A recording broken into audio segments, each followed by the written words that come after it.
Rus ədəbiyyatını oxuyan hər kəsin beynində eyni sual yaranır. Niyə bu qədər qaranlıq, kədərli və pessimistdir? Demək olar ki, bütün məşhur rus yazıçıları Dostoyevski, Tolstoy, Çexov, Turgenev, Bunin hamısı sanki insanların dərdini, günahını və ümidsizliyini yazmağa and içiblər. Bunun birinci səbəbi tarixdir. Rusiya əsrlər boyu zorakı çar rejimləri, aclıq, müharibə və təqiblərlə yaşayıb. Cəmiyyətin böyük qismi yoxsulluq, zülm və ədalətsizlik içində idi. Belə bir mühitdə ədəbiyyatın şən ümidli olması mümkün deyildi.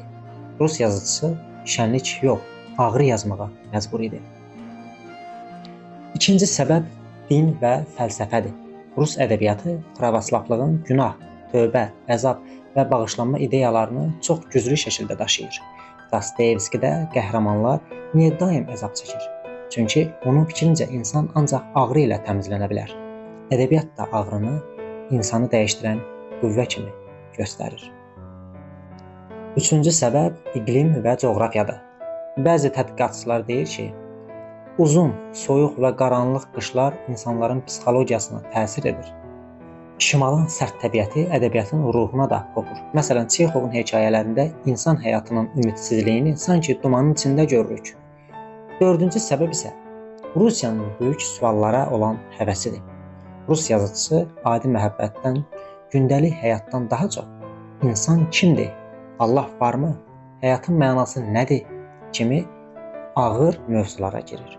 Bu mövzular da ədəbi atmosferi qaçılmaz olaraq qaranlıqlaşdırır. Amma paradoks budur. Rus ədəbiyyatı nə qədər qaranlıq olsa da, dünyada ən çox oxunan, ən güclü ədəbiyyatlardan biridir. Çünki o, insanın içini açır. Hər kəs öz qorxusunu, günahını və həqiqətini o mətnlərdə görür. Yəni, depressiv yox, səmimidir. Rus ədəbiyyatı bizi kədərləndirmir, bizi düşündürür.